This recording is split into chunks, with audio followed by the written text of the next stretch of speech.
اعوذ باللہ من الشیطان الرجیم بسم اللہ الرحمن الرحیم۔ السلام علیکم فرینڈز، امام اہل سنت اعلیٰ حضرت امام احمد رضا خان بریلوی رحمۃ اللہ علیہ 10 شوال المکرم 1272 بامطابق 14 جون 1856 میں پیدا ہوئے۔ آپ کے جد امجد حضرت مولانا رضا علی خان رحمۃ اللہ علیہ نے گود میں لے کر فرمایا، میرا یہ بیٹا بہت بڑا عالم ہوگا، اس کے چشمہ عرفان سے ایک دنیا سیراب ہوگی۔ آپ کا تاریخی نام المختار رکھا گیا۔ آپ کا تعلق افغانستان کے خوشحال گھرانے سے ہے جو سرزمین بریلی میں رہائش پذیر ہوا۔ آپ کے والد گرامی کا نام مولانا نقی علی خان رحمۃ اللہ علیہ ہے۔ حضرت مولانا نقی علی خان ظاہری اور باطنی دونوں علوم سے متصف جلیل القدر عالم دین تھے۔ حضرت امام احمد رضا خان نے 4 سال کی عمر میں قرآن مجید ناظرہ مکمل کیا۔ 6 سال کی عمر میں ماہ ربیع اول میں پہلی بار ایک اجتماع میں میلاد شریف پڑھا۔ عربی کی ابتدائی کتب مولانا مرزا غلام قادر بیگ اور دوسرے اساتذہ کرام سے پڑھ کر 14 سال کی عمر میں اپنے والد ماجد حضرت مولانا نقی علی خان رحمۃ اللہ علیہ سے تمام علوم درسیہ کی تکمیل کر لی اور 14 شعبان المعظم 1286 ہجری میں سن فراغت حاصل کی۔ والد ماجد نے ذہانت دیکھ کر اسی دن سے فتوی نویسی کی ذمہ داری سپرد کر دی۔ 1294 ہجری میں آپ مارہرہ میں حاضر ہو کر حضرت سید شاہ آل رسول احمدی کے مرید ہوئے اور خلافت کی دستار سے فیض یاب ہوئے اور جمیع سلاسل و سند حدیث میں مشرف ہوئے۔ 1295 ہجری میں زیارت حرمین شریفین کا شرف حاصل کیا۔ وہاں کے اکابر علماء حضرت سید احمد دہلان مفتی شافعیہ اور حضرت عبد الرحمن سراج مفتی حنفیہ سے حدیث و فقہ، اصول و تفسیر اور دیگر علوم کی سند حاصل کی۔ ایک روز مقام ابراہیم میں نماز مغرب سے فارغ ہوئے ہی تھے کہ امام شافعیہ حضرت حسین بن صالح رحمۃ اللہ علیہ نے آپ کا ہاتھ پکڑا اور اپنے گھر لے گئے۔ قبل ازیں اعلیٰ حضرت کا ان سے کوئی تعارف نہ تھا۔ امام صاحب دیر تک ان کی پیشانی کو تھامے رہے اور فرمایا، میں اس پیشانی میں اللہ کا نور پاتا ہوں۔ اس کے بعد صحاستہ کی سند اور سلسلہ قادریہ کی اجازت اپنے دستخط خاص سے عطا فرمائی۔ سن 1857 کی تحریک آزادی میں کئی علماء اہل سنت پھانسی کے تختوں پر لٹکائے جا چکے تھے۔ کئی علماء کرام کو عبور دریائے شور کی سزائیں مل چکی تھیں۔ اعلیٰ حضرت کی ولادت اسی زمانے میں ہوئی۔ آپ نے اپنے والد ماجد سے انگریزوں کے ظلم و ستم کے روح فرسا واقعات سن رکھے تھے۔ بچپن ہی میں آپ نے محسوس کر لیا تھا کہ مکار انگریز امت مسلمہ کو ٹکڑے ٹکڑے کرنے پر تلا ہوا ہے۔ کہیں وہ جھوٹی نبوت کا اجرا کر کے جہاد و قتال کو منسوخ کرا رہا ہے اور کہیں مسلمانوں کے دلوں میں محبت رسول صلی اللہ علیہ وآلہ وسلم کا جذبہ کم کرنے کے لیے خوفناک سازشیں کر رہا ہے۔ ان حالات کا اندازہ کرتے انہوں نے تہیہ کر لیا کہ وہ عمر بھر ان دین دشمنوں سے لڑیں گے اور مسلمانوں کے سینوں میں عشق رسول صلی اللہ علیہ وآلہ وسلم کی روشنی تیز تر کر دیں گے۔ اس کے بغیر ان کے دکھوں کا مداوع ممکن نہیں۔ اعلیٰ حضرت صوم و صلات کی پابندی اور طہارت وغیرہ میں سنت مبارکہ کے پابند تھے۔ جو کام الٹے ہاتھ کے کرنے کے ہیں ان کے علاوہ آپ ہر کام کی ابتدا سیدھے یعنی دائیں ہاتھ سے کرتے۔ دروازہ مسجد کے زینے پر قدم رکھتے تو سیدھا، صبح مسجد میں ایک صف بچھی رہتی تھی اس پر قدم پہنچتا تو سیدھا، پھر صف پر سیدھا یعنی دایاں پاؤں رکھتے، یہاں تک کہ محراب میں مصلی پر بھی دایاں پاؤں پہلے رکھتے۔ ساری عمر مسجد میں آ کر باجماعت نماز پڑھی، ہمیشہ پگڑی سے نماز پڑھتے، ہفتہ میں 2 بار یعنی جمعۃ المبارک اور منگل کو لباس تبدیل فرماتے۔ اگر جمعرات یا ہفتے کو یوم عیدین یا یوم میلاد النبی ہوتا تو دونوں دن لباس تبدیل فرماتے۔ ان دونوں تقریبات کے علاوہ معین دنوں میں ہی لباس تبدیل فرماتے۔ یوم معین کے علاوہ کسی اور وجہ سے لباس تبدیل نہ کرتے۔ وقت کی قدر فرماتے تھے۔ ہمیں وقت تالیف و تصریف فتاوی نویسی میں مصروف رہتے، اسی وجہ سے اس کے لیے مخصوص جگہ تشریف رکھتے تھے۔ صرف نماز پنجگانہ میں باہر تشریف لاتے یا کسی مہمان سے ملنے کے لیے۔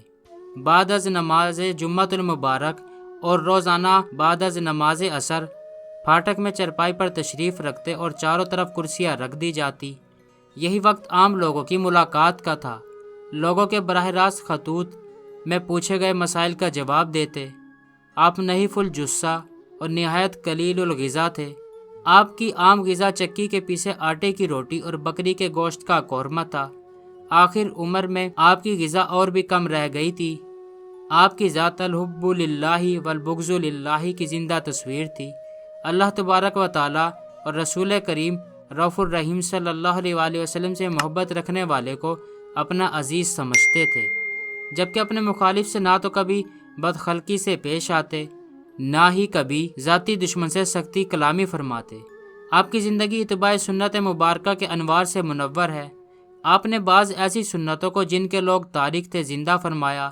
مثلاً اذان ثانی کو آپ نے حضور نبی کریم صلی اللہ علیہ وآلہ وسلم اور خلفائے راشدین کے عہد کے مطابق خطیب کے سامنے مسجد کے دروازے پر دلوانے کا طریقہ اختیار کیا۔ آج مملکت خدا داد پاکستان، بھارت، افغانستان، بنگلہ دیش، افریقہ اور دوسرے ممالک میں جہاں جہاں جمعۃ المبارک کی اذان ثانی دروازہ مسجد پر دی جا رہی ہے، وہ سب آپ کی کوششوں کا نتیجہ ہے۔ آپ اس حقیقت کے قائل تھے کہ علماء کرام کے ذمہ دو فرض ہیں، ایک تو شریعت مطہرہ پر پورے طور پر عمل کرنا، خلاف شرع کام سے روک کر اصلاح کرنا، اور دوسرے مسلمانوں کو ان کے دینی مسائل سے واقف کروانا۔ 1856 سے 1921 تک کی 65 سالہ زندگی میں امام اہل سنت نے 65 علوم و فنون پر 1000 کتب و رسائل تصنیف فرمائے۔ ایمان اور عشق سے بھرپور ترجمہ قرآن مجید بعنوان کنز الایمان سن 1911 میں مکمل کیا۔ 12,000 صفحات پر مشتمل فقہی مسائل کا خزانہ فتاوی رضویہ شریف عظیم خزانے کی شکل میں عطا فرمایا۔ ایک متحرک ریسرچ انسٹیٹیوٹ کا کام آپ نے تنہ تنہا انجام دے کر اپنی جامع و ہمہ صفت شخصیت کے زندہ نقوش چھوڑے۔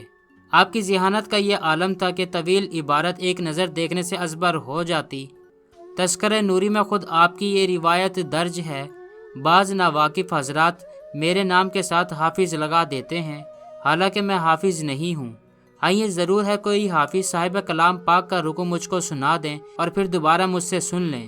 ایک روز خیال آیا لوگ مجھے حافظ قرآن سمجھتے ہیں اور لکھتے ہیں، کیوں نہ قرآن مجید حفظ کر لوں۔ چنانچہ 1 ماہ کی قلیل مدت میں قرآن حکیم حفظ کر لیا۔